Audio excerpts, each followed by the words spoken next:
Hey there, Alex here. I know I have been talking about Sony phones quite a bit recently, but just bear with me for another one.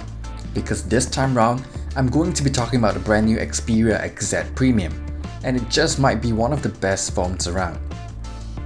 With premium being part of the name, it's no surprise that the phone looks and feels premium. Gorilla Glass 5 on the front and back with a very eye-catching metallic sheen. The two pieces of glass are joined by plastic sides, flowing seamlessly into one another, looping around the phone. The top and bottom portion of the phone are metal. I would have preferred metal sides too, but it doesn't really detract much from the very solid feel of the phone. And I really do mean solid. It weighs 191 grams, so it can be a bit challenging to use the phone one-handed, especially with a slippery body. The XZ Premium is water and dust resistant as well, but that's not really a huge surprise since Sony has been doing it for ages. 2016 called and they want their bezels back. With multiple manufacturers moving towards phones with thinner bezels, the XZ Premium looks a little bit last generation. But don't write it off just yet because of this. The 5.46-inch display looks really good, and is accompanied by a pair of really great sounding front-firing stereo speakers. Have I mentioned that it has a 4K resolution? Yes, 4K. That's pretty much the densest display on any smartphone today. It even supports HDR playback like its competitors, even though HDR content is still quite limited. I do think that 4K is an overkill for a smartphone at this point in time, and most people probably wouldn't be able to tell the difference, but it is still amazing that I can watch 4K videos on a device that I keep in my pocket. Sony continues the tradition of putting the fingerprint sensor on the side, and I think it's a great position. It's fast to unlock and works great even when the phone is on my desk. There is a two-staged camera shutter button too that is able to launch the camera as well. Which brings me to one of the highlights of the Xperia XZ Premium, the Motion Eye camera. Most phones can only capture slow motion footage up to 240 frames per second. The XZ Premium can do 960. The results are nothing short of amazing. It may not look that great indoors or in dim lighting, and I have to trigger the mode manually, but it's still incredible that Sony was able to pack in this feature into a smartphone.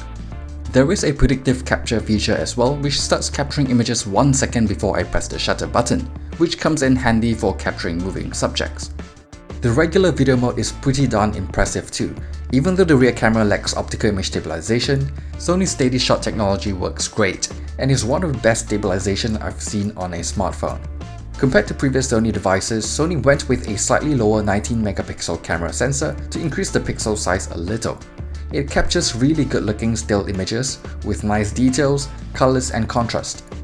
The 25mm wide-angle lens is just a little bit wider than most phones, so I can get a little bit more content in the shot. Low-light performance is really good too, with the increased pixel size. It might be a bit oversaturated for some folks, but I think it's still really good looking. The same goes for the 13-megapixel front camera, which produces some really impressive shots both indoors and out. Sony's Superior Auto Mode works a lot better than it used to be too.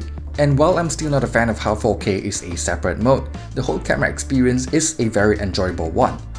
The same can be said for Sony's user interface. Over the years, it's been getting closer and closer to stock Android. If you're a fan of stock Android like me, you'll probably like the experience here.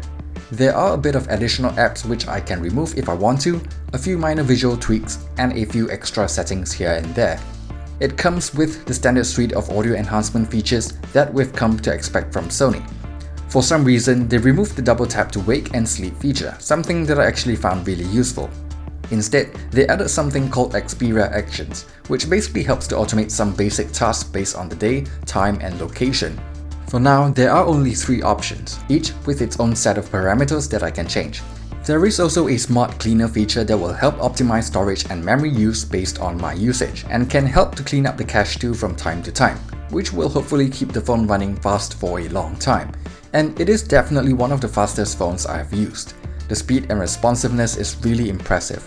Sony has been getting really good at optimizing their phones. Combine that with the Snapdragon 835 chipset and 4GB of RAM, the phone really flies. This is my first experience with the Snapdragon 835 chipset, and it's great.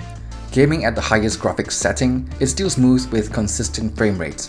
The thermal performance is really good too, and even with extended gaming sessions, it only gets a little bit warmer. Part of that speed might be due to Sony using the faster UFS storage as well. It comes with 64GB and supports microSD card expansion.